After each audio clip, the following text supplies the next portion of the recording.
Olá pessoal, bom dia, boa tarde, boa noite. Conto com a inscrição de todos vocês no meu canal do YouTube, canal John Copo de Facula e canal Pensando Direito.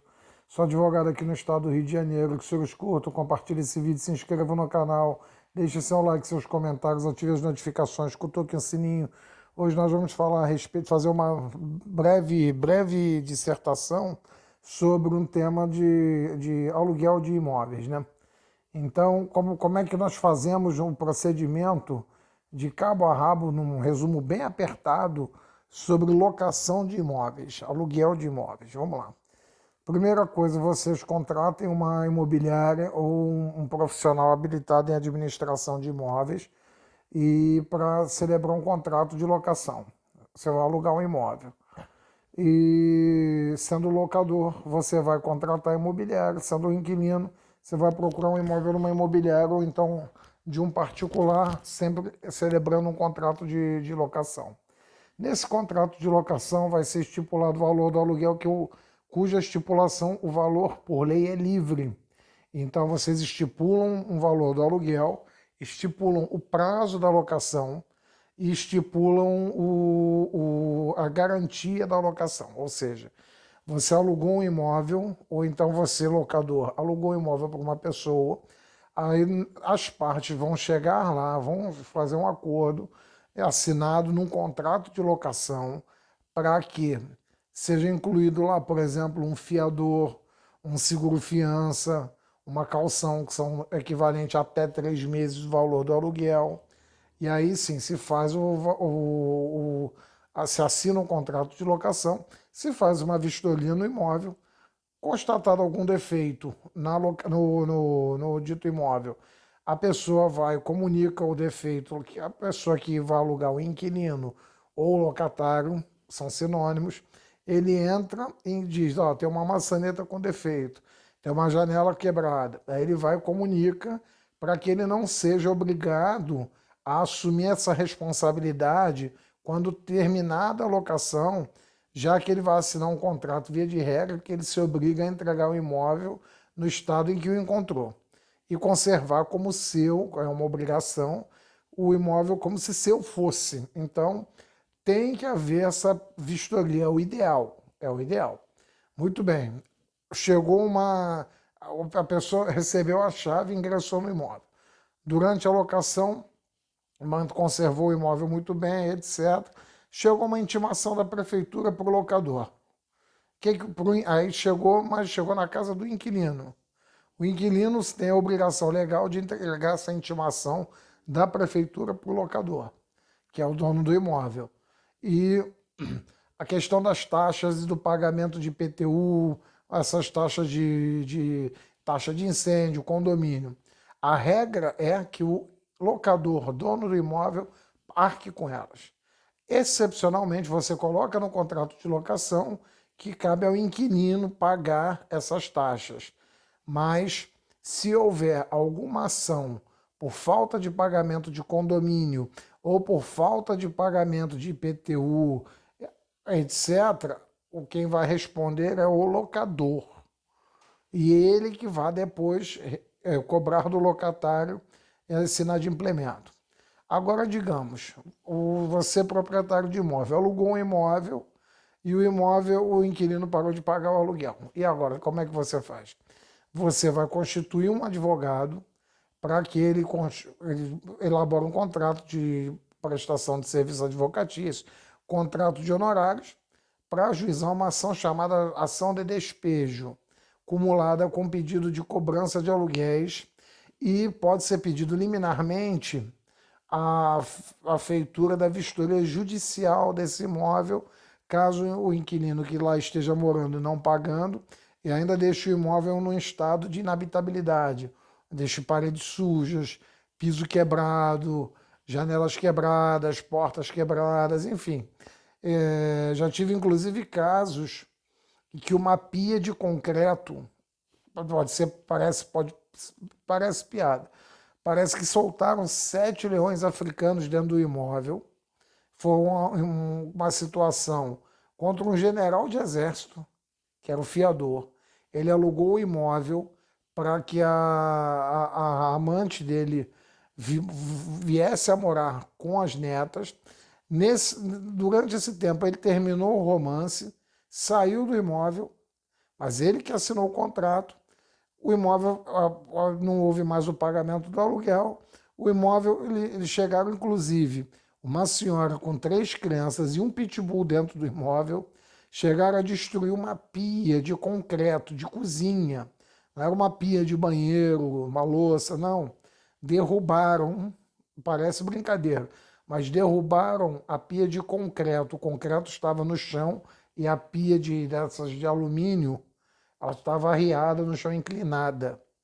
Então foi ajuizado a ação de despejo.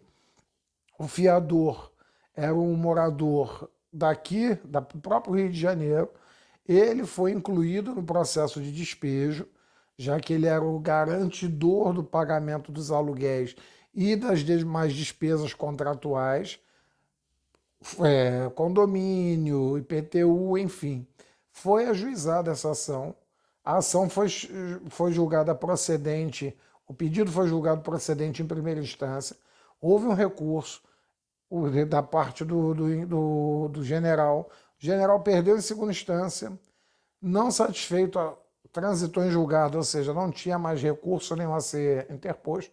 O general entrou com uma ação chamada ação rescisória em face do locador, para que, alegando o tempo todo, desde o início da ação de despejo, que ele era ex-inquilino, porque ele tinha abandonado o imóvel e o fiador, na mesma toada, disse: eu sou fiador de ex-inquilino. Então, senhores, para muita cautela quando fizeram um contrato de locação no imóvel de vocês, porque mesmo com todas as garantias estipuladas, os senhores ainda correm um risco de ter que entrar na justiça, sujar o nome do locatário, assim que distribuir a petição inicial, depois correr atrás de um fiador e o fiador a constituir um advogado, e esse processo se arrastar por anos. Então, por isso que é recomendado sempre que você faça uma pesquisa muito boa sobre a idoneidade do inquilino. Muitas boas imobiliárias fazem isso. Elas exigem lá que o inquilino, por exemplo, ganhe 3, 4 vezes o valor do aluguel. Por exemplo, o aluguel é de R$ 500, ele ganha lá 1.500, 2.000. Aí ele pode dar uma relativa segurança para o locador para pagamento do aluguel em si. Muito bem. Passadas essas fases, chegamos na questão do aluguel em si, do valor. O valor é estipulado livremente, ele é cobrado no final, quando o contrato tem uma garantia locatícia, ele é cobrado no final do mês. Então, janeiro é pago em fevereiro, tendo garantia. Se não tiver garantia, se for uma locação para temporada, por exemplo, você aluga um imóvel seu, ou você vai alugar um imóvel para curtir suas férias, para estudos, enfim, você vai e paga antecipadamente o aluguel. Você pode ser obrigado a fazer isso. E o dono do imóvel tem o direito de te cobrar antecipadamente o valor do aluguel, a não ser que ele estipule lá uma garantia locatícia, como um seguro-fiança de banco, e aí sim ele vai ser obrigado a receber somente no final da locação para a temporada. A regra o correto também faz sempre um contrato com garantia. Eu também, uma outra situação minha, um cliente amigo alugou um imóvel, pegou um contrato, comprou um contrato de locação na papelaria, e ele tem uma condição financeira muito boa. Alugou um excelente imóvel na zona sul aqui do Rio de Janeiro, alugou para um estelionatário. Esse estelionatário, aproveitando-se da boa-fé do meu cliente, ingressou no imóvel, morou, não pagou condomínio, não pagou aluguel, não pagou nada. E quando meu cliente veio a saber que estava em débito, o condomínio já estava quase executando, botando o meu cliente na justiça para pedir a penhora do imóvel, porque o inquilino lá não estava mais pagando nada. E até segundo, meu cliente se deu conta que não estava recebendo, que ele deixou uma pessoa, um procurador para receber, o procurador não avisou e assim foi. E ele tentava contato, ligava, etc. E o locatário, estelionatário, nada fazia. Enfim, ajuizada a ação de despejo, sem ter como recobrar esse valor, muito difícil. E ainda a pessoa deixou bens dela, o estelionatário deixou bens do imóvel.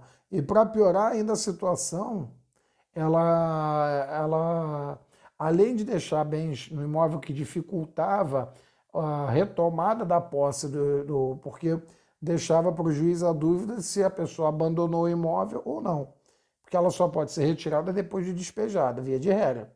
Liminarmente, se, por exemplo, o contrato não tiver uma garantia, foi o que eu pedi, foi pedido, o juiz ainda pensou em negar, me indeferiu, eu entrei com recurso de agravo no tribunal, foi determinada o despejo imediato, liminarmente.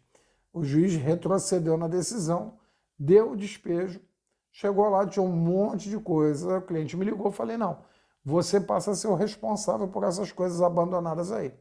Aí, para piorar ainda mais, meu cliente, no meio desse decurso do processo, ele teve ciência de que que foi publicado num jornal de grande circulação, um jornal físico, que o imóvel dele estava sendo posto para venda pelo inquilino.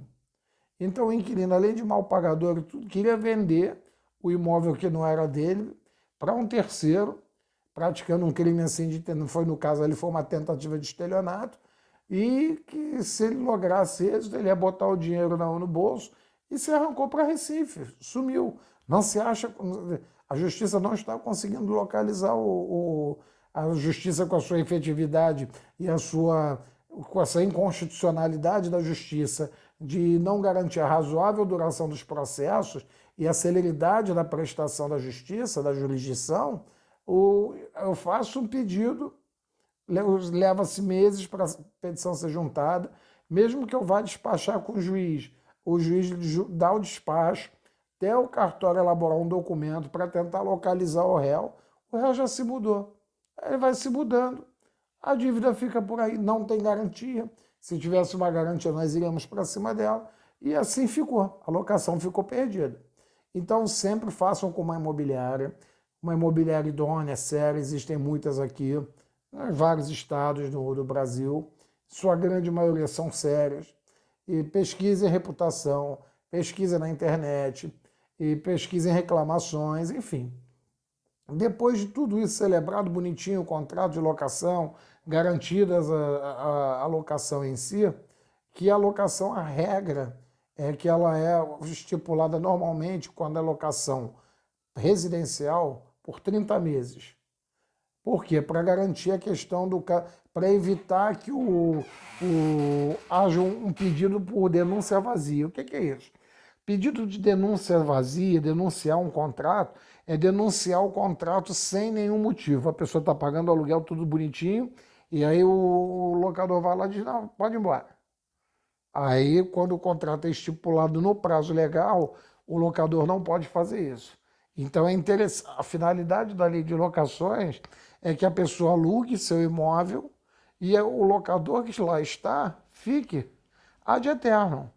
A ideia é da mesma forma como numa relação trabalhista, que a pessoa vai lá, ela é contratada, assinam a carteira da pessoa, é a ideia da CLT, que muitos querem solapar por aí, é que o camarada entre naquele emprego, saia de lá aposentado.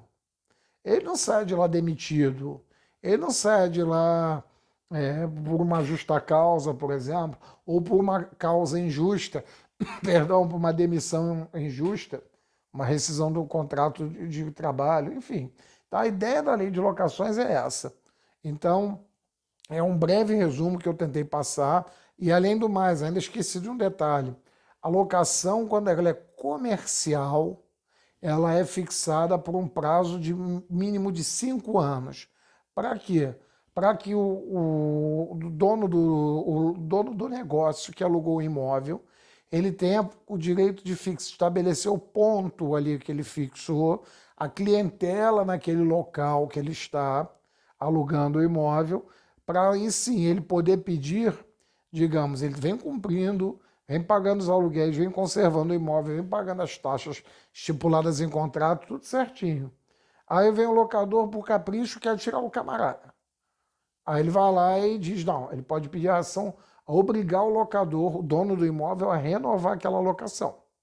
Então, por meio de uma ação chamada ação renovatória.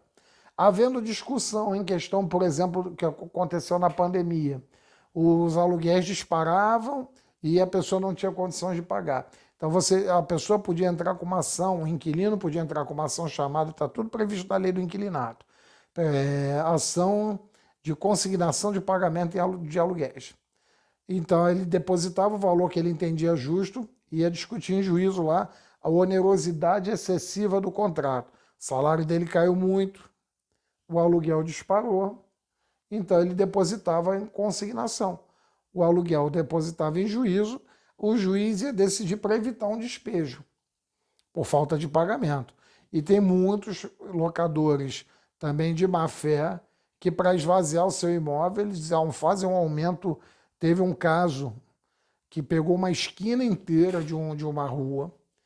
O proprietário era dono daquela esquina toda, de vários pequenos negócios ali, bares, oficinas, restaurantes, enfim. Ele queria os imóveis ali para poder vender. Mas ele tinha os inquilinos dele lá. Então o que ele fez? Ele aumentou desproporcionalmente, fora dos limites contratuais, o aluguel. E as pessoas, sem saber o que fazer, simplesmente entregavam as chaves, não podiam mais. Largavam seus negócios, perdiam-se seus clientes, entregavam as chaves, aí ele esvaziou todo de pessoas, todos os imóveis, aí vendeu, foi feito uma grande... Vendeu lá para um prédio hoje que é um prédio suntuoso. Então, assim, sempre estejam a par de seus direitos, tenham sempre, que eu brinco, né, um advogado a tiracolo, nunca assinem nada, nunca celebrem tipo de contrato sem assistência de um advogado. Nesses casos que eu aventei aqui, são situações que a regra é a locação começar, terminar amigavelmente, e inclusive por mediante mútuo acordo, o contrato ele pode ser no meio do caminho, ele pode ser resolvido. Não se chama rescisão. Só fala fazer a rescisão amigável, não. Rescisão é o rompimento culposo do contrato. Então alguém por culpa não pagou aluguel, ou então o dono do imóvel não garantiu a habitabilidade do imóvel para o locatário, para o inquilino, não garantiu lá o imóvel em boas condições, o inquilino vai lá e aí o proprietário deu causa, ele rescindiu o contrato, o inquilino pode pegar, se retirar e exigir a garantia e exigir o eventual dano moral por causa disso, ou dano material. Na realidade, só dano moral, dependendo da circunstância. Não sei que ele tenha tido um prejuízo material comprovado. Porque o Superior Tribunal de Justiça entende que, em havendo um mero inadimplemento, um mero descumprimento do contrato, não dá ensejo a dano material, a indenização por dano material. E só não dá ensejo a indenização por dano moral. Mas havendo lá um prejuízo, um sofrimento, a pessoa mora no imóvel e que tem uma escada, a escada lá foi feito uma obra lá de chamada de enfeita pavão, aí o filho do inquilino foi descer as escadas, a escada desmoronou e o inquilino perdeu o filho. Então, dano moral, mesmo com a decisão do STJ, esse precedente, essa jurisprudência do STJ entendendo que não há dano moral no inadimplemento contratual, eu entendo que houve um ato ilícito aí e que extrapolou os limites do contrato de locação e que enseja o dever de indenizar. Então, assim, já tô fazendo um vídeo até bem longo, ocupando a paciência dos senhores, mas é para a finalidade de instruí-los na hora de fazer qualquer tipo de transação. Poxa, eu vou alugar meu primeiro imóvel, eu vou casar, então como é que eu vou fazer? Ou então eu proprietário de imóvel, vou alugar um imóvel para uma pessoa, como é que eu procedo, etc. Então a ideia desse vídeo aqui é passar informações para o público em geral, não para os colegas em si, os colegas sabem, mas para o público em geral, de que como devem proceder na hora de celebrar um contrato de locação, na hora de procurar um imóvel. Procurem bons imóveis, procurem boas referências, procurem boas imobiliárias, procurem boas pessoas para que se celebre um contrato, de preferência entre conhecidos, amigos, que você sabe ou pelo menos você presume que a pessoa é correta, que aí você vai fazer um contrato de locação e vai ser feliz no seu imóvel. E o dono do imóvel também, seu amigo, vai ficar feliz por não ter o imóvel vazio, tendo que pagar um monte de despesas e só perdendo dinheiro. Então sai todo mundo ganhando. E se discute, se negocia o valor do aluguel. Olha, o valor do aluguel é X, vai ser pago até dia 5. Bota aí um parente seu como fiador, se alguém quiser, assim, que quer garantir. Às vezes um pai quer ser fiador do filho, o pai tem um imóvel no mesmo município, aí ele bota lá o imóvel, o fiador, a garantia é pessoal, mas tem que ter um lastro, uma reserva financeira que é representada por um imóvel que está no município, que o fiador tem aquele imóvel, e aí sim, mesmo que o fiador more no imóvel, ele não pode alegar numa ação de despejo que é o bem de família impenhorável, não.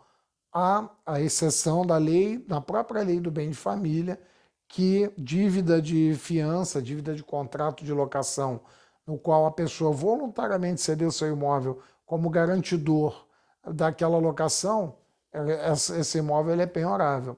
Da mesma forma em condomínios. O condomínio, o camarada é fiador, ou então a dívida é de condomínio, o cara não paga a cota condominial, a pessoa não paga a cota condominial. Aí ela diz lá, só tem esse imóvel. Bom, vai penhorar do mesmo jeito. Aí ele tendo um imóvel, por exemplo, ele tem uma vaga na garagem do condomínio, aí a execução deve ser baseada de modo menos gravoso para o devedor. Aí penhora-se, por exemplo, uma vaga na garagem. Então, elementos supérfluos ao bem.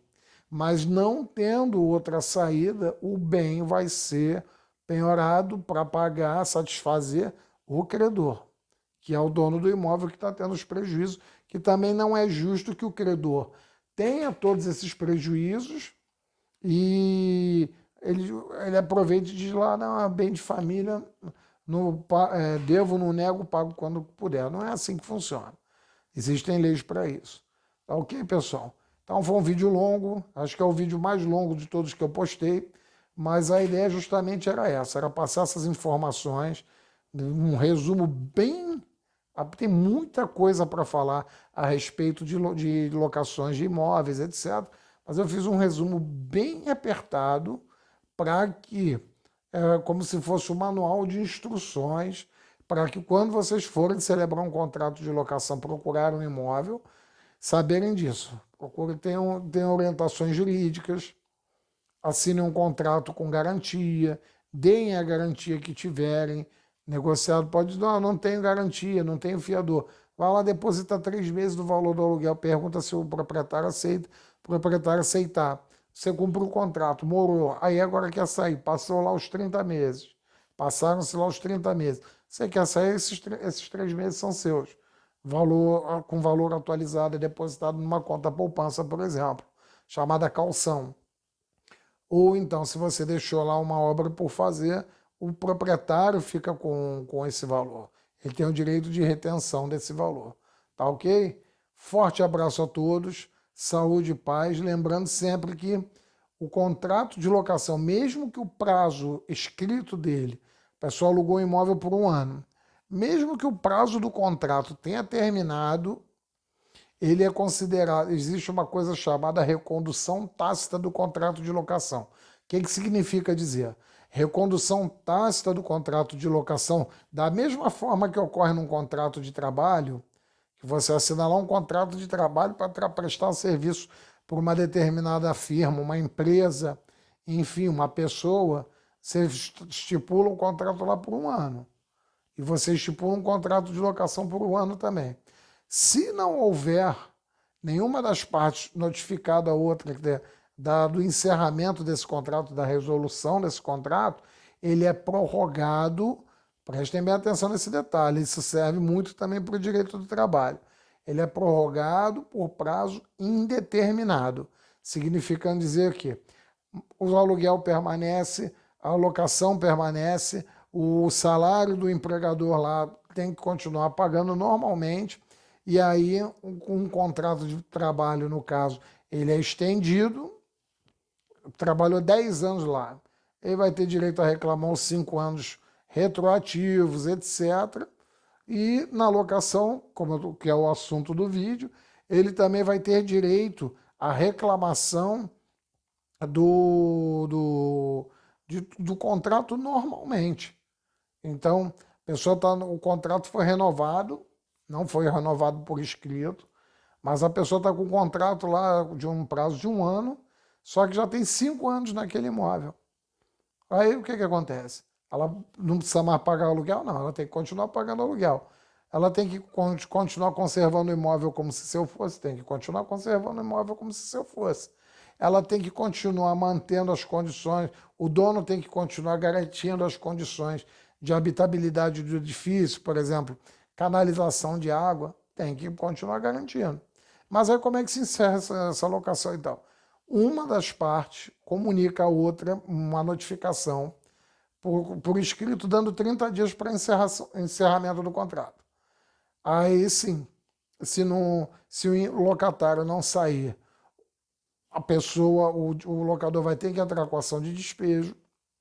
E se o locador não quiser desistir da locação, mesmo ele sendo comunicado, ele vai ter que aceitar, porque é um direito subjetivo e, arrisco dizer, é um direito potestativo, ou seja, o locador não pode se recusar, não pode obrigar a pessoa a permanecer amarrada naquele contrato. Não, você pode se mudar para a Finlândia, mas você vai continuar aqui porque você assinou um contrato. Não, não, você vai... Esse contrato ele é encerrado mediante notificação para outra parte, dando 30 dias uma para outra, de um locador para o locatário e vice-versa, do dono do imóvel para o inquilino, para que ele possa poder se preparar para alugar novamente e o inquilino também ter tempo para sair e planejar sua mudança. Senhores, um forte abraço, muito obrigado. Desculpe aí pelo tempo que eu tomei de vocês, mas é o manual de instruções aí sobre locações.